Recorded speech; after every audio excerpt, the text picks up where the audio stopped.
All pop culture references mentioned during this podcast are analyzed and scored by artificial intelligence. Jeff and Chris have learned not to argue with AI's decisions and strongly suggest you shut your mouth as well.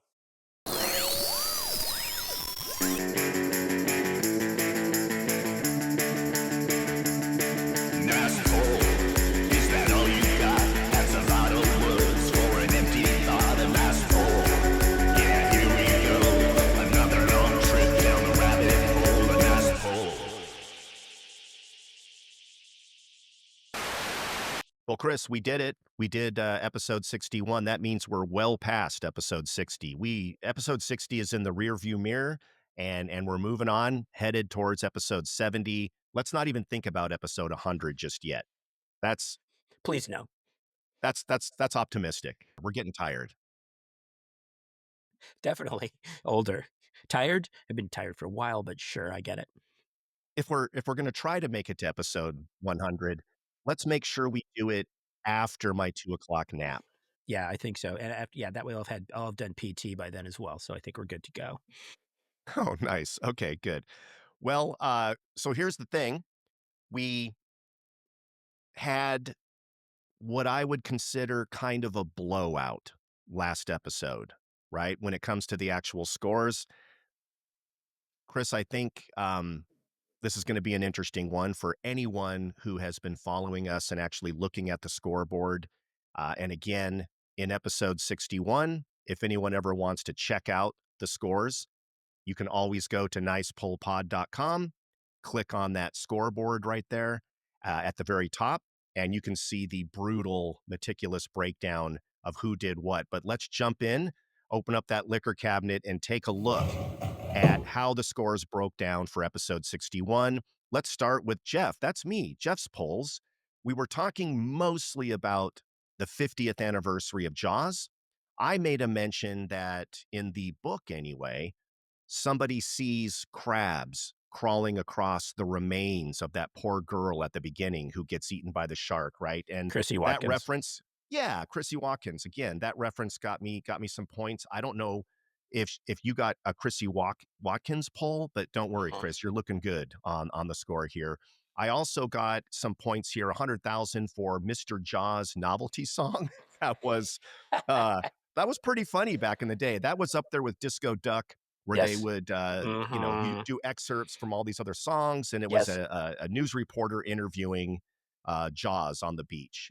And then I got some points for mentioning that Mythbusters actually looked into whether or not you could fire a bullet at a compressed air tank that a scuba diver would use, and it would actually explode, and the answer was no. So that got me an extra 26,000 points. But Chris, I want to look at your score because I want you to keep this in mind.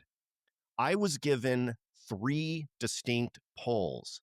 Now let's add up what Chris did. Chris got one for Lorraine Gary, Ellen Brody, right?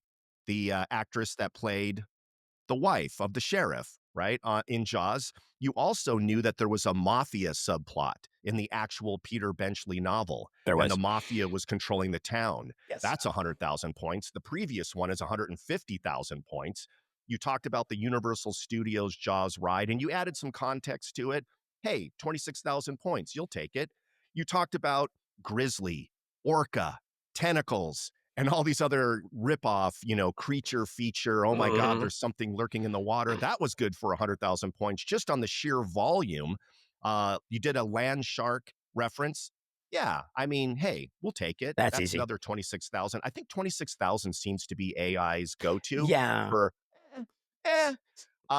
throwing you a bone. Yeah, and that was a great skit, usually with Chevy Chase playing the land shark that would knock on the door and eat people in this horrible costume. You did get some point for sketch. Again, Chris, and I'll never stop calling him skits. You mentioned the USS Indianapolis story that they told when they were on the boat. And even though that's a relatively known reference, you added some extra context to it for 40,000 points. You knew that Bruce the shark in the animated feature Finding Nemo was named Bruce because why, Chris? Well, because of Jaws. Because of Jaws. That's what they called the mechanical. That's the nickname they had for the shark in the film. Bruce, the mechanical shark. Yes. Yeah. Well, that was worth 50,000 points. Well done. You did mention the fashion trend of everybody had shark tooth necklaces back then. That was 22,000 points. Piranha, as yet another horror flick feature about stuff in the water that's going to get us. By the way, I want to throw in one quick thing. For those of you worried about piranha, here's how it actually works. Piranha don't attack people and eat them to the bone. Almost has never happened in the history of mankind. They have bitten people, but only if you happen to be walking through the sand when they've actually laid their eggs and they're in spawning, right? So if it's spawning time and you're stepping on their eggs, they will attack you and bite you. But this whole idea that they're always out there looking to fillet you to the bone in 30 seconds, Yes. it's a myth. Okay, cool. Chris, can you see that I'm desperately trying to get polls because you're kicking my fucking Too ass right late. now? Too late. Too late, apparently. And then, Chris, your last poll, at least the last one that it noticed, was that really cool thing that you were talking about in one of the airplane movies, or was it the airplane movie, The Chris, first one. where the first one, I forgot about that, where you see the tail of the plane and it's Through the coming through the clouds. clouds and it's dun dun dun dun Yep. dun dun dun dun, the Jaws Yes. tribute, and that was 65,000 points. So, holy crap! Let's take a look at the final score. I think we all know where this is headed. If I win this one, something's going on, right? The system is rigged. All right, here we go.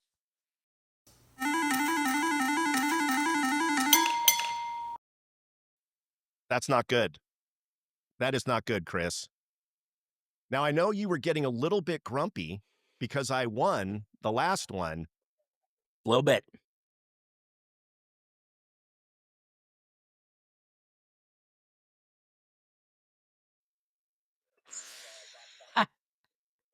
Oh, nice pull.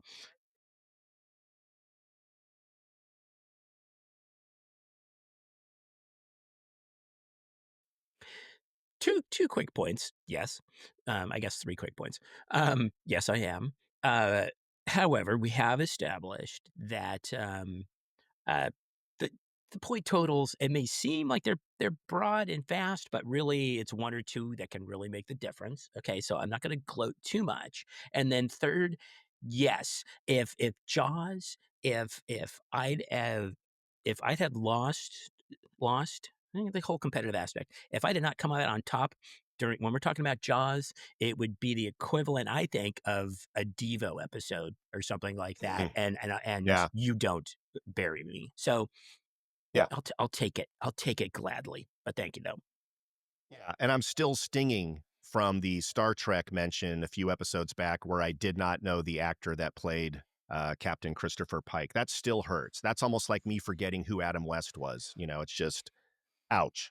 I would also like to throw out one more special thanks to Kevin McDonald from the famously, voice actor extraordinaire, hilarious skit comedy. I can say skit with him, aficionado, comedic genius, just a super awesome weirdo. He did a guest appearance on the last show as his character, Sir Simon Milligan. And that was a lot of fun, super bizarre. Thank you, Nice Pull audience, for going along with me on that. That was a deep cut. That So, that was, and I think you could sum it up. I saw 1 or more reactions that people who's basically what? When somebody responds like that, it's just like, "Hey, that's a simple, very, succinct, one-word, response." I don't even know if that's a word, but yeah, thanks, Kevin. That was, again, that was well done. I mean, that's all you want when he does a character. You just want people to go, "What the F is happening right now?" Yeah, yeah, yeah, of course. Well, let's move on to the really, really cool topic for today, Chris. Can you ease us into it? Let's dip our toes in the water and see what happens here. How would I describe this? In a sense, I think we could say these were our first yeah, these were our first girlfriends. And when I say they were their first girlfriends, when it Yeah. was just kind of like we're young, maybe even prepubescent. I can't even say it. Yeah. I'm so worked No, up for sure. over this. Chris, I feel like you're going backwards in time. Are you there to the first time you saw Barbara Eden in her outfit? Exactly, exactly. We've made these references for probably in all 60 episodes, if not close to it, just even a single line, often more than once. And we're basically, this is I don't know. This is a salute. This is a tribute. This is a look back into, again, these women that inspired us, motivated us, just in the sense that, hey, we want to give them their due. We'll never know, but man, what would they be like today with Instagram and, TikTok? I never even thought about that. That is a really good point that by today's standards, your Tina Louise or Don Wells or Mary Tyler Moore. Oh my God, Mary Tyler Moore. Can you imagine? Lucille Ball? Jesus Christ. I mean, if they were around, and Tina Louise, by the way, is still around.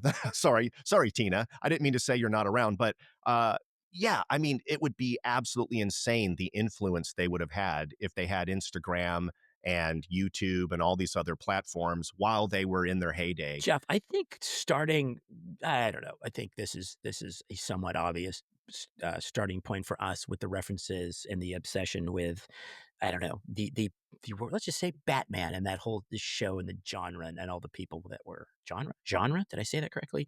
I'm just going to I think start it's right off. pronounced Gen Ray. I think Gen Ray is how they say it in France. Yeah. Yes, exactly. Without further ado, eh, Eh, I'm going to start with Julie Chris, I Newmar. think I own that. Okay. All right. Okay, I'm gonna start with Julie Newmar. Basically, she was Catwoman.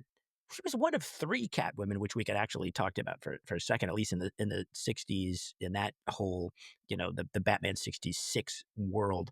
Um, but basically, I think the first great Catwoman, where meow and that kind of thing, and she had this sort of way about her. She obviously were the first one wearing the cat suit and everything else. Now Catwoman wasn't her first foray into that world. She's in the Twilight Zone, Star Trek. Um, then later on, even like Fantasy Island and Buck Rogers.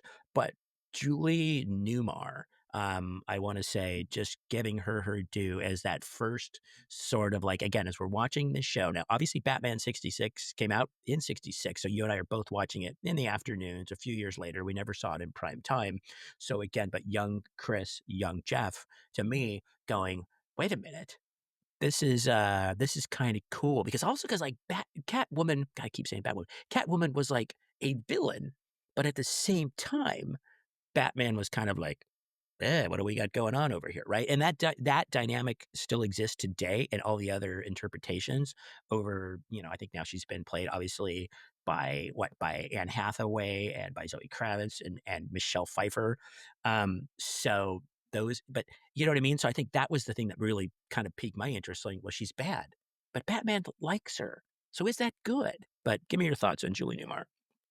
Well, if you look at the Batman series, the greatest thing about it is it's like a soap opera, right? Uh, they don't Batman and Robin, you'll notice in the 1960s series, they do not involve themselves in really day-to-day or larger crime, right? Like giant crime or day-to-day street crime of thugs. They really only involve themselves with people that dress up in costumes and run around doing theatrics, right? So that's just sort of their thing. And so, yeah, it's like a soap opera, right? His relationship with Catwoman was always this will they, won't they, sexual tension, and she's always like, "Oh, Batman, you're gonna arrest me again? Come on, you're no fun." So there's just this like super, let's go Right. to the orgy. Come on, Batman, Whoa, lighten up. whoa, yeah. And keep in Yeah. mind, like early on, she was famously in a TV show that only lasted for 1 season. It was called My Living Doll, where she's literally like a female robot of some kind. And I mean, you can't get more misogynistic than this super beautiful girl that's a female robot. I mean, come on. But even in that, she like elevated it. And again, I guess my point is when she was Catwoman, it wasn't. Yes, she was in a skin tight thing. I get all of that, and yeah, she's smoking hot and ridiculously attractive. But she added this like extra just coolness, right? Every scene she was in, she completely stole the scene. She was Right. the one that was in charge of that scene. And Yes. and later on, looking back on those silly episodes, and of course they're meant to be campy, you're almost Uh-huh. thinking, man, this show really should have been about Catwoman. Like if there was a Catwoman series, oh my God, I would be all over that just because her Yes. character was so much more fascinating looking back on it than Batman or Robin. And she took lines that weren't even the best lines and just totally brought it to a new level that was just so Mhm. cool, And I right? think maybe the thing is that we didn't again at our age and all the comic book purists and everything when it became that show came and it would took Batman and made it comedy, right? Made it campy. And of course that was corrected starting in 89, actually started a little bit earlier in the comics in the 70s and 80s, but film-wise. Um, we didn't think that way, right? And so it's like, I'm watching this going, "This is Batman." I don't know I'm not getting the joke, right? I don't think any of us are really getting the joke, Oh, no, we didn't but think it was it funny to watch it. Yeah, we thought it was just awesome because you had all that cool stuff. Yeah. We didn't get it's like Bugs Bunny. It plays on 2 levels. We didn't right. get it. Yeah, Right, it looked like a right. comic book. Yeah, exactly. But yes, props to Julie Newmar, props, to Eartha Kitt, to Lee Merriweather, and to all the Catwomen that came after, and will probably still come eventually. And I will say, Chris, we've talked about Comic-Con and comic conventions, many, many times, but 2 of my most favorite, autographed pictures that I've ever received, one of them would be Julie Newmar, and she Mhm, was just so nice, and you could tell, you can imagine Chris, she's probably at that time, she was probably in her 70s, at least, and she's just smiling and down to earth and wants to talk to you and is so appreciative. And it just is so cool when you're just a nerd going, "Hi, I know I'm the 1000th person that just walked up to you, and you probably think we're all just a bunch of fucking losers." But no, not at all. I mean, uh-huh. it was super cool. And the other one sitting right next to her, you can probably guess who was sitting next to her. It's another great actress from the Batman series. I would be hoping I didn't think it was Aunt Harriet, so I would go to say I'm gonna have They to they they had her corpse propped up. Yes, the actress that played and Chris, it was so lifelike. She looked so good. She'd been dead for 30 years, but Chris, oh my gosh, the realism. okay, And you could alright, put a quarter in and she would wave with a little animatronic hand. right, Oh, it right. was so fun. No, of course Okay, it's who, props. Chris? Who do you think it It was really was? I wanna say it was Yvonne Craig because, Thank you. Yeah. okay. Alright, well, let me I'm gonna turn it over to you since I filibustered at first on Julie Newmar. Let's talk Yvonne Craig. Sure, sure, absolutely. So again, for those of you who probably do know, maybe some of you don't know, Yvonne Craig famously played Batgirl, and she was brought in a little bit later in the Batman series when it was pretty much at the height of its popularity. Yes, they definitely made her as frilly and feminine as possible. I mean, her motorcycle that she had literally had pink or whatever chantilly lace all around the windscreen, right? I'm a girl, or I'm a woman or whatever. Yeah. But again, man, she just played that role. The campiest role on the planet was such conviction and was so cool. And when she fought, the battle scenes, which are very silly, you believed, or at least I did. You see this person that's an actual gymnast, that's like a full on professional dancer, and she just outshone Burt Ward and Adam West or their stunt people by 1,000%. I got the sense that most of the time it was probably her doing her own stunts, frankly. Right, well, I don't I'm sorry, I hate to point this out, but Adam West didn't look like he spent a lot of time in the gym. They needed that recurring female character, Yeah. that was not Aunt Harriet. Again, props to Aunt Harriet. Um, but I think Okay. If you say so. I but don't I know. think Yeah. if you remember the episodes that where they would say that in the open credits, it was just like they would kinda throw her in, like, after it was sort to be Adam West and Burt Ward, and then, like and then, like, Yeah. that Batgirl's her motorcycle would go zing, it would, like, drive past, right? Say, "Ooh, Yeah. we got a Batgirl Oh, that's episode." right. In the Right, we got opening credits, if you saw right. the motorcycle go by, Zing. Yeah, you're you like, knew that she was gonna "Yes. yeah, I Yes." forgot about that. Yeah. So famously, yes, bringing in the female audience, famously Commissioner Gordon's daughter, and that has sort of changed, obviously over years, and whether she, that basically that's not the, you know, again, we haven't really seen Batgirl, but just again a phenomenal addition to again this and again, the costume influence is still there. But then you look at she was in like Star Trek and Man from Uncle and things like that, Land of the Yeah. Giants, Oh, um, yeah. She Wild was Wild everywhere. Yeah. West, Wild Yeah. Wild West, which all fit in that genre. So she was like an it girl, and then but I think I know the one that you maybe the performance you know and love the most of Yvonne Girl a little bit outside of Gotham City. I think you know where I'm going with this one, where You're probably thinking of Star Trek, where she plays the green-skinned alien.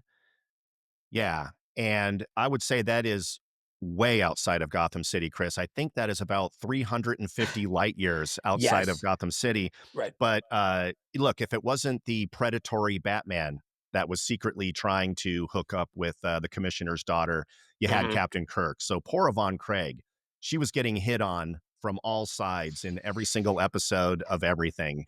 There was always this sexual tension, but you always got the sense that, again, strong character. She's her own person. I don't know. She was just so great. She was you know, did years and years and years of ballet and was just like I said before, it was just this insane mhm. ballet dancer and just always seems so cool. So Chris, at the Comic-Con, she's sitting there as well.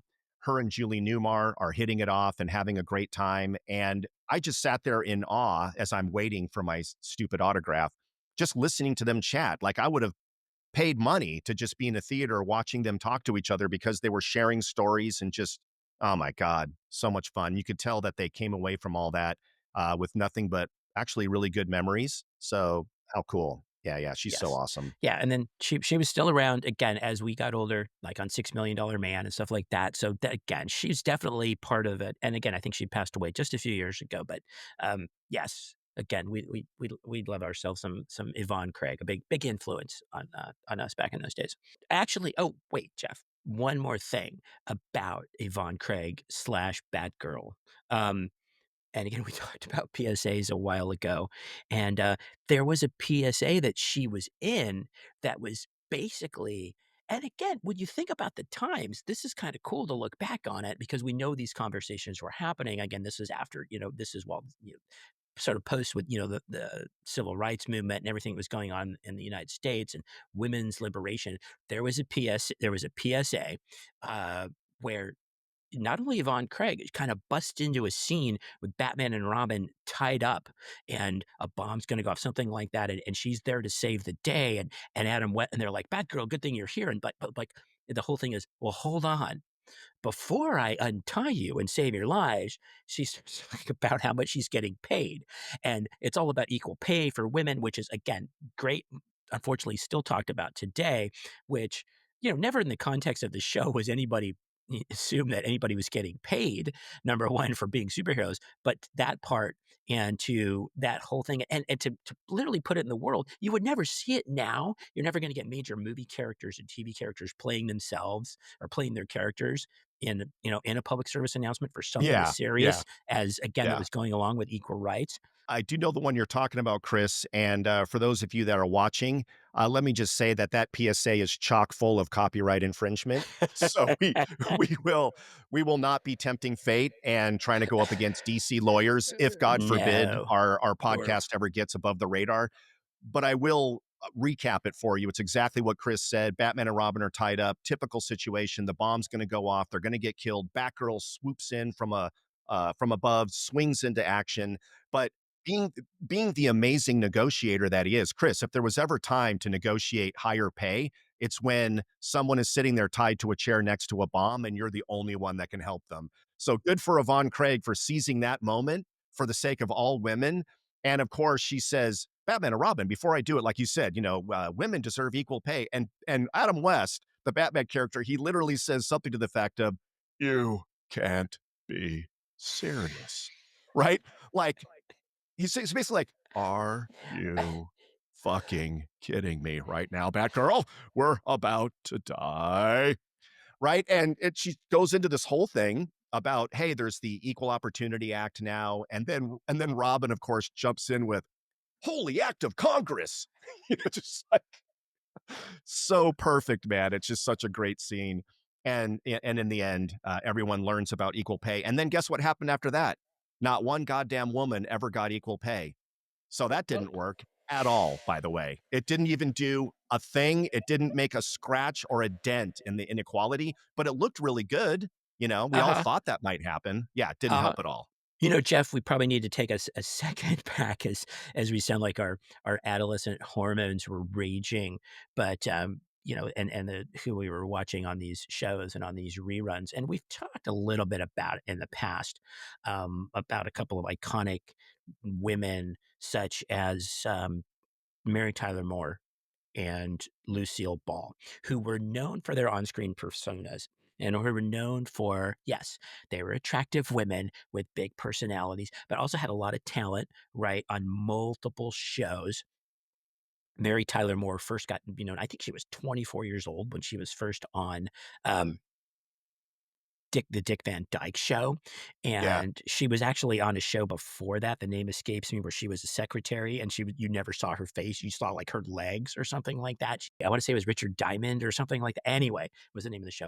Anyway, but Mary Tyler Moore obviously went from the, "Oh, Rob," sort of crying and whatever, just, supportive wife in a great classic show with great characters and great writers, turned that into the Mary Tyler Moore Show, which turned into this, and then again had her own production company that produced like the Bob Newhart Show and all these other ones. She had a variety show, which a variety show among the cast. It was short lived. David Letterman and Michael Keaton were in her ensemble of her variety shows. And then again, she was the single woman. She didn't have kids. She always portrayed this, and she was a true role model. Yes, she was attractive. And yes, she was funny and could be wacky and could be this sympathetic, sobbing, goofy character. But underneath, she was a lot more than that, right? Lucille Ball, same thing. Production company, I Love Lucy, The Lucy Show, iconic character, but had a lot going on. Ricky, and that, getting into trouble, some sort of hijinks. But Lucille Ball, her impact went way past that. But a lot of people don't realize it. I know we mentioned this, I think maybe 15 or 20 episodes ago. We did touch on Lucille Ball a little bit and Mary Tyler Moore, but Lucille Ball was instrumental behind the scenes with Desilu Studios in making sure that the Twilight Zone was given a chance, and that became an actual series. If it weren't for her, there would never have really been a Twilight Zone. And God forbid, Chris, we did mention this a long time ago, but Star Trek. The Star Trek series completely owes its, multiple season run to her. If it hadn't been for her, there would be no Star Trek. Gene Roddenberry would never have gotten that thing off the ground beyond that first pilot. She's the one that's like, no, let's give it a chance, right? And it became this huge phenomenon. Yeah. I think now would be a good time to talk about Ginger Grant, aka Tina Louise.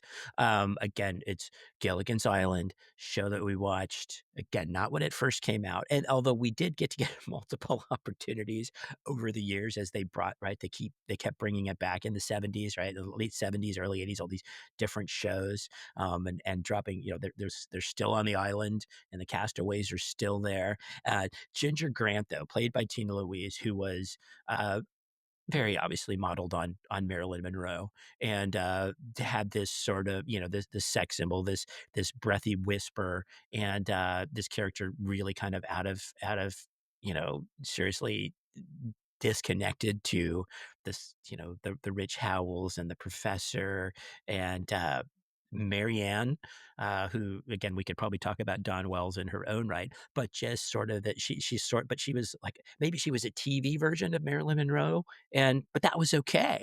You know what I mean? Because it was again I can just remember thinking, okay, Ginger Grant, we like Ginger Grant because again, yes, she's a sex symbol, but she seemed pretty smart. She wasn't ditzy. She wasn't dumb. I think they did give her a certain amount of strength to the point of like she wasn't just window dressing. So Tina Louise, what are your thoughts on Tina Louise?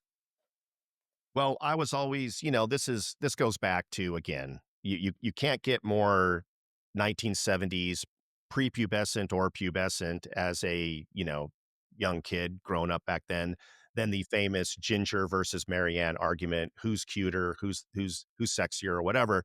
But I do love the fact that both of them, Don Wells and Tina Louise, as will happen when you're a really good actress, they brought beyond the script somehow a depth to those characters. You really started to get a sense of how they saw those characters, right? And Tina Louise, as you said, she was given this I'm supposed to really overdo this sort of ditzy, airheady Marilyn Monroe type character.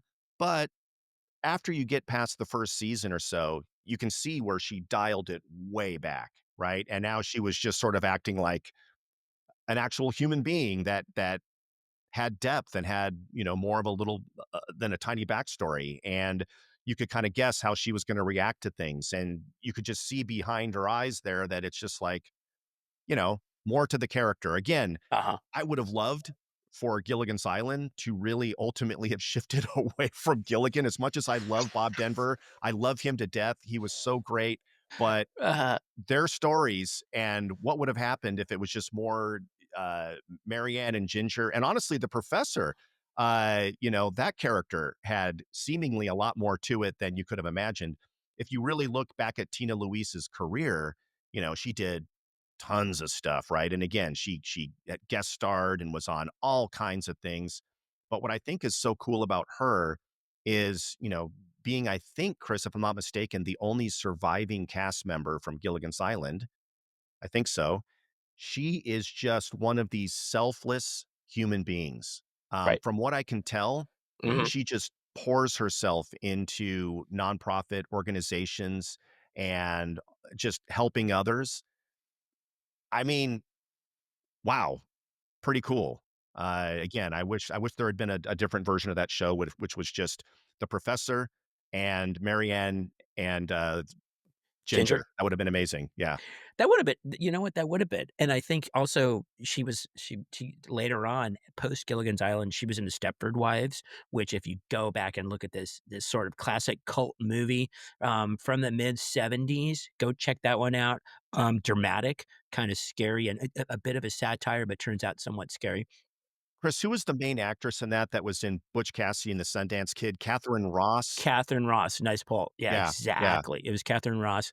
I wanna yeah, say, like, Richard Benjamin and some of the other, like, staples of of the course. of that, Yeah, the sure. '70s. Yeah. Um, and of course, it was remade, and of course, it was not good, because no one wants to see Nicole Kidman in that part. But then I think, but, t exactly, and then I think I wanna say toward the end, because probably toward the end of her performing career, she was in Dallas, okay? Tina Louise was in Dallas as sort of a sexy foil for J.R. Ewing, and so, again, if you can just say, "Well, she was in Gilligan's Island, and she was in Dallas," she didn't have to do anything else, and you would kinda go, "Oh, wow, that's a pretty good career right there," pretty things that she can say part of, and so these are the crazy, again, as far as, like, Tina Louise, again, replaced, unfortunately, because I think there was a time when when they did some of those Gilligan's reunion movies, she's like, I'm done with Ginger Grant. So they would bring back, six of the original cast members, and they have a new Ginger, just like they had a new Jan Brady in some of the Brady, reunion shows. You're way ahead of me, man. I was just gonna say that, Chris. I was gonna make I know what you're thinking. Sure you were, Jeff. You're just trying to get polls here. But no, I swear to God, I was making that same and you have to respect Eve Plum for Right. going, "Fuck you. I'm not doing that again. I'm sorry. That was cheesy enough." Eve Right. Plum wouldn't even show up right after the show got canceled for those variety hour things. She's like, No, no, no. I am not dressing up like the Wizard of Oz and singing the song Car Wash, with Rip Taylor and whoever else is standing next to me. Yeah, no fucking way." And Tina Louise politely said the same thing. "Thank you. I'm full. Enough of Gilligan's Island. I'll just live my life. Bye-bye." Yeah. The worst part about that, though, and I think they tried to, when they recast Tina Louise, they didn't do it with an age appropriate actress. So like so all of a sudden Ginger is Oh, much yeah. younger than Right. everybody else. Why So is Ginger 23 years old? How yeah, long have we been on this island? it's like, "Hey, not my Yeah. ginger, man." If it had been around then, we had a hashtag saying "not my ginger." You know what I mean? Because it's just like, but again, props to Tina Louise, props to Eve Plum for, basically not going for the easy cash grab. I wonder if they were neighbors. I wonder if they ever talked about this because, they had the same principles. I know you don't wanna hear this, but I did check the lineup of Coachella for next year. Okay. And Chris, you're not going to believe Yes. this. I'm looking at the lineup. Uh-huh. Eve Plum's veto is opening up for Not My Ginger. And that's a pretty strong lineup if you ask. I mean, Oh, man. dude, come on. Yeah, I that's a I pretty d strong lineup if you ask me. I don't care what day of Coachella that is. I don't care if that's main stage or what, but yeah, we need to be there for that. Old Cella, we need to be there for that, definitely. So, Chris, we've got our Julie Newmar, we've got our Yvonne Craig, we've got all the Batman fun, but all the cool things they did besides those shows. We've got the Mary Tyler Moore and how influential she was as a producer and the owner of her own network, just as or production company, just as Lucille Ball was, and all the influence behind the scenes they had on Hollywood. Plus, we shed a little bit of new light on Ginger Grant and Tina Louise and what an awesome human being she is. But I think that we would be ill served here if we didn't at least pay a little bit more homage, or is it homage, to Homage. one of your favorites of all time. Of course, mine too. Of course, everybody's, but just one of the, as far as I can tell, nicest human beings on the planet. And I'm thinking of Jeannie. Jeannie, I Dream of Jeannie, again, iconic. Again, if she had only done that, it would have been quite a career. Jeannie, the genie in a bottle, the yes master, the naive yet had an extraordinary amount of sex appeal. Not sex appeal to the point she had that genie costume, which and now I never really thought of the belly button as being particularly sensual, but they made sure that her little outfit, although it was split in the middle, it covered her belly button. Um, Barbara Eden. Barbara Eden played a genie in a bottle. You know, she's best known for Genie in the Bottle, right? I mean, she was in films and things like that. But prior to that, um, you know, she was in Voyage to the Bottom of the Sea. She was one of Elvis's many leading ladies.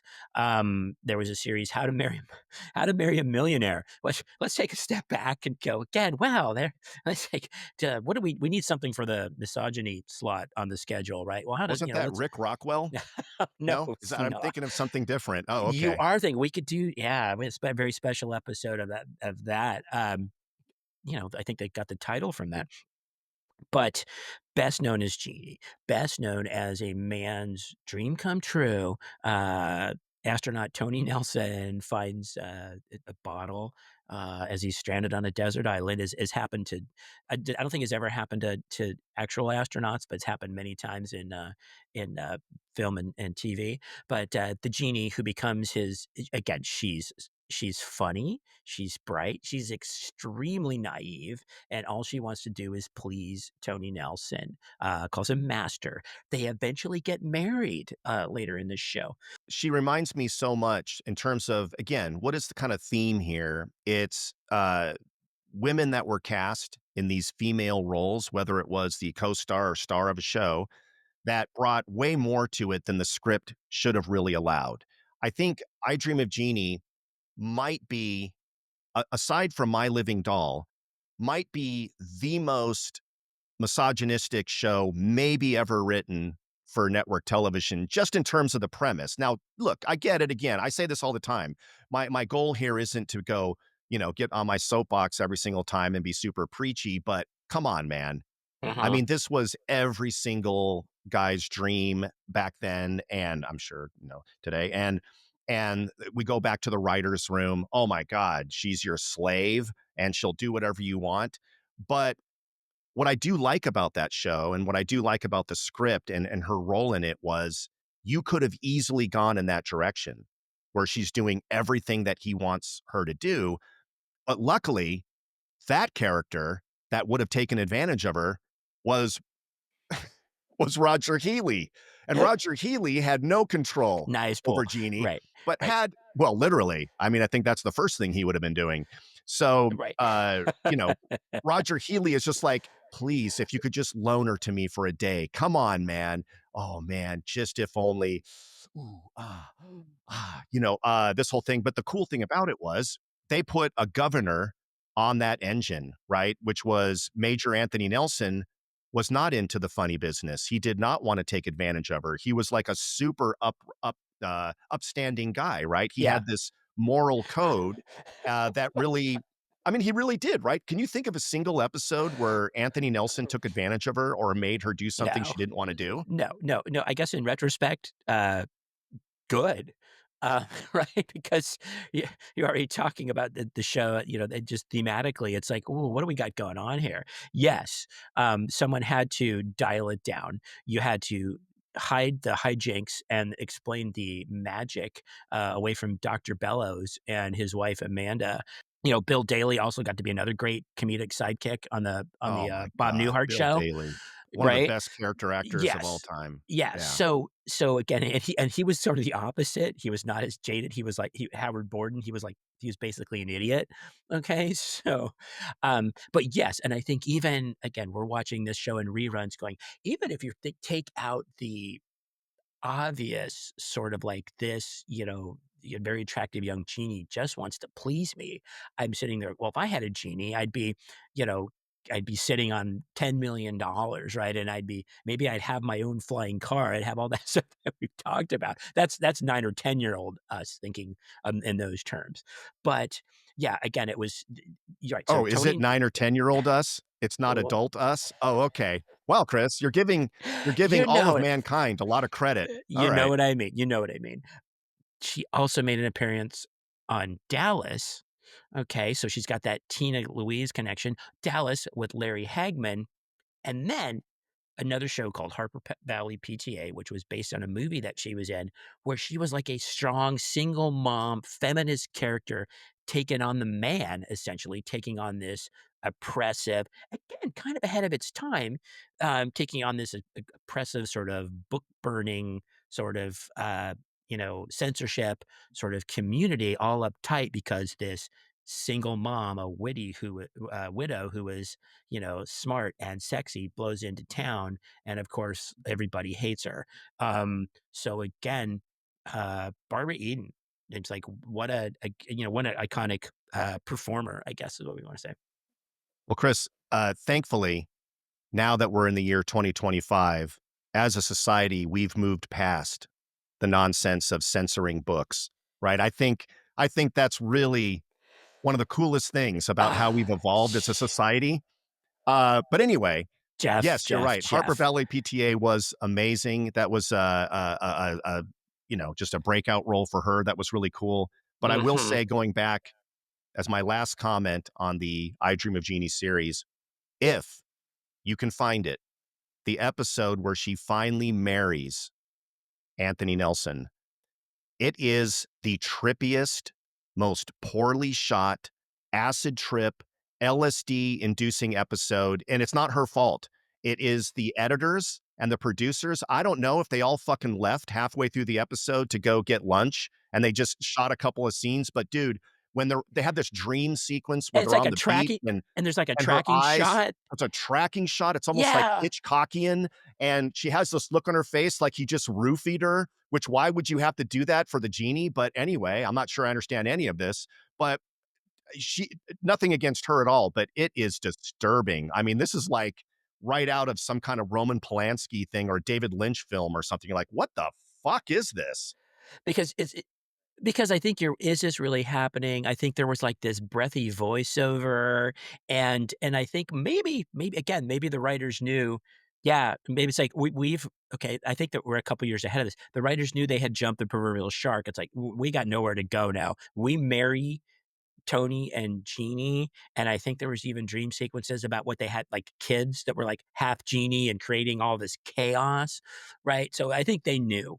Once they got married, there was the end of the road was there. Just like Get Smart, right? And Get Smart, as soon as they got married, there's no more, the old will they, won't they tension. Once that has been resolved, the show is gone. There's nothing left. That Yeah. became, and then we saw that time and time again, whether it was Cheers Yeah. or Moonlighting or any of the other shows that came after.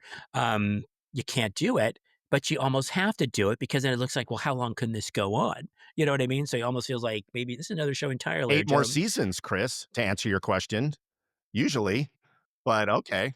I mean, again, we can talk about this all day, and I know we're going to hear from some friends of ours who are who think in the same terms, and they're going to say, "How could you not have mentioned?" We only have time to really barely scratch the surface on all of these.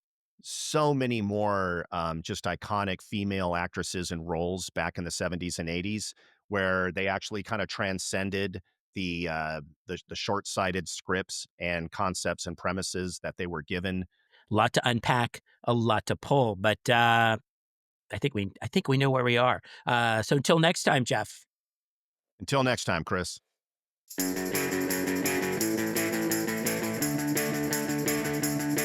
Nasty.